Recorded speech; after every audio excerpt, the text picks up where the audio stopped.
청주의 공장인데요. 여기 보면 감정가가 얼마예요? 26억이죠. 이게 모든 물건에 부실이 나면은 법원에서 감정평가서를 보내요. 이 물건이 뭐 소유자가 30억이 들든 40억이 들든 현재 시세대로 감정을 해서 감정평가가 나옵니다. 그러면 그 감정평가가 나온 금액으로 경매가 시작되는 거예요. 1차 경매가. 이 물건 같은 경우에 26억부터 해서 경매가 시작된 거예요. 근데 이 내용을 설명을 드리자면 이게 버섯 공장으로 평수가 좀 넓어요. 보시면 9,300평이에요. 이게 9,300평이나 되는 땅에 이제 이게 보면 버섯 재배 창고입니다. 보면 버섯 재배 창고인데 이게 밑에 하나, 둘, 셋, 넷, 다섯, 여섯, 일곱 동이 있고 위에도 있어요.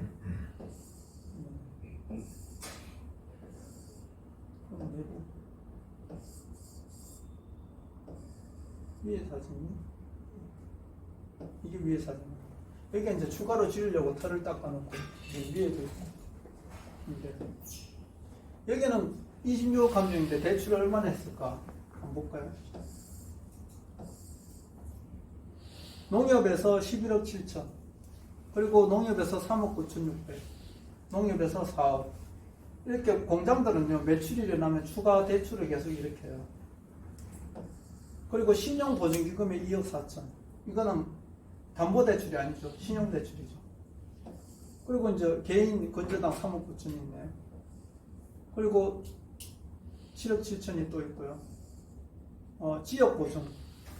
지역보증은 보증재단 같은데, 이제 강력시 이런 데서는 이제 재단이 있고요. 국가에서 하는 거는 신용보증기금이라는 데가 있어요. 매출에 따라서 신용대출을 해주는 거예요.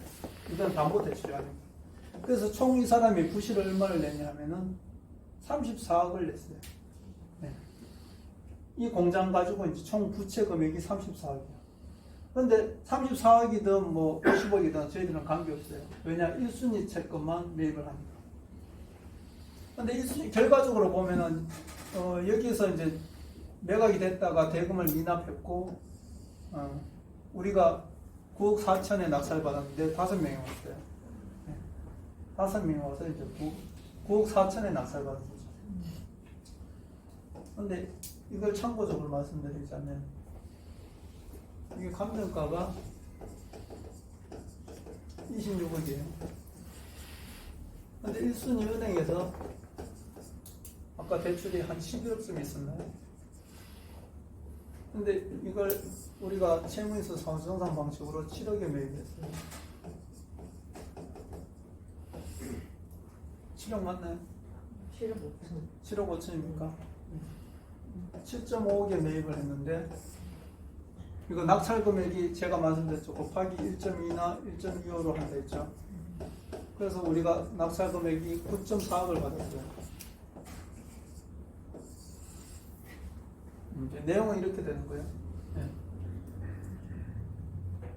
그런데 7.5억에 이제 계약을 하고 낙찰가는 9.4억으로 한다. 이렇게 계약서에 이제 명기가 되는 거예요. 그 결과적으로 따지면은 경매가 우리가 9억 4천에 낙찰 받았어요. 그러면 이게 대출을 하죠. 그 대출을 처음에 우리가 7억을 받았어요. 그러면 우리가 2.4억이 들어가죠.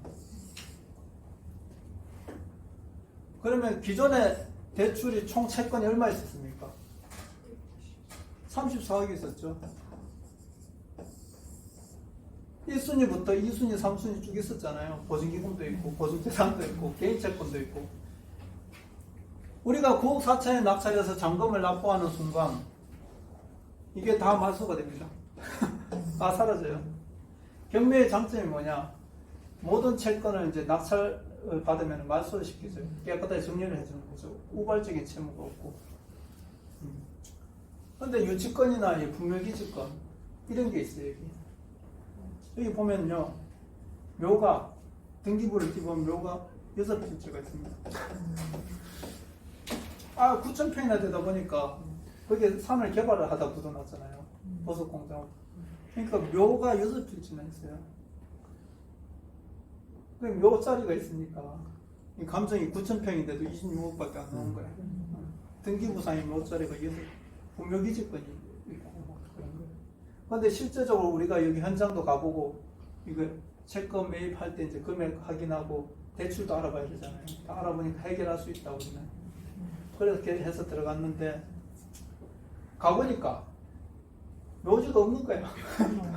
네. 실제로 여기 회사에서 34억이나 부실을 냈잖아요. 공사하면서. 근데 개발 행위 허가를 받았는 거예요. 이거 시청에다가 개발 행위 허가 행위 허가를 받아서 이게 분묘기지권 묘 있는 사람들 실제로 돈을 주고 이래서 정리가 된 거예요. 근데 마무리를 못해가 부도가 난 거예요. 그러니까 이 사람도 계속 대출을 낸 거죠. 아까 보셨지만 11억 내고 뭐 4억 내고 계속 대출, 최대한 사람들이 부도 안 내려고 계속 빼먹어요. 네. 그래서 이제 앞으로 좋은 물건들이 많이 나온다 하는 이유가 이런 식으로 계속 빼먹다가 이제 금리가 너무 오르니까 아예 나도 모르겠다. 더 이상 대출도 규제되고 더 이상 안 나오고 부실이 막 나오기 시작한 거예요. 그런 기회가 이제 좋은 게 나와요. 여러분들 이제 아파트, 나는 언제 사나 걱정 안 해도 됩니다. 지금 벌써부터 있지 않습니까? 3억 피가 붙었다. 갑자기 2억이 날라갔어요. 3억 피 주고 산 사람 2억이 날라가고 또 5천이 날라가고 나머지 5천도 곧 날라갑니다. 마이너스 피가 됩니다. 경매가 나옵니다. 경매 나오면 유찰됩니다. 유찰되면은 그렇게 돼요. 근데 제가 말씀드리자면 위기는 우리한테 기회다. 기회가, 근데 이게 또 계속 그렇냐? 계속 그렇진 않아요. 생각을 보세요. 이게 10억짜리가 금매로 나오면은 8억 5천 이렇게 나와요. 보통 9억이면 할인해가지고 많이 떨어졌다. 그러면 이제 8억 5천이면 금매다. 근데 우리는 어떻게 사요? 거의 막 6억이 이렇게 사기 때문에 금매보다 더 싸게 이제 팔면 무조건 우리 거부터 팔리는 거예요. 네. 그렇기 때문에 기회가 온다. 여기 같은 경우에도 이 사람이 계속 추가 대출을 이렇게 와서 버티다가 결국에는 이제 준공을 못 내고 부도가 난 거예요. 여기가. 네. 근데 우리가 1순위 채권을 7억 5천에 사가지고 유동화 회사하고 협의해서 이제 9억 4천을 낙찰받았는데 이 2억 4천이 이제 일시불로 들어간 게 아니고 7억 5천 살 때 이제 10% 계약금을 주죠. 한 7천 정도 주고 7억 대출 내고 나머지 잔금을 그때 내는 거예요. 네. 그렇게 이렇게 하면은 34억짜리가 다 말소되고 얼마 남아요? 대출이? 7억밖에 안 남습니다. 우리는. 그 다음에 경매가 끝나게 되면 이게 어떻게 된다 했어요? 배당을 법원에서 해주죠. 누구한테 해줍니까? 전에 채권 1순위 은행에 해주잖아요. 근데 은행에서 제가 뭐라 했어요? BIS 비율 때문에 유동화로 넘어간다 했죠. 그러니까 이게 유동화 회사에서 배당을 받는 거예요. 근데 우리하고 계약이 7.5억이죠. 그러면 얼마 돌려받아요? 1.9억. 1.9억입니까? 네. 그럼 한 2억 정도 돌려받는 거죠. 2억 4천 들어가서. 근데 지금 현재 상태가 어떻게 됐냐? 현재 상태가.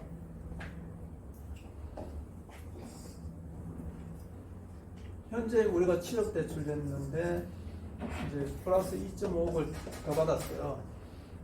그래서 현재 대출이 9.5억이 있습니다. 그럼 우리 돈 아까 2.4억 들어갔다가 1.9억 빼면 얼마야? 5천. 네, 5천 들어갔는데 자 2.5억을 더 받았어요. 그러면 한 2억, 1억 얼마는 벌써 남았죠.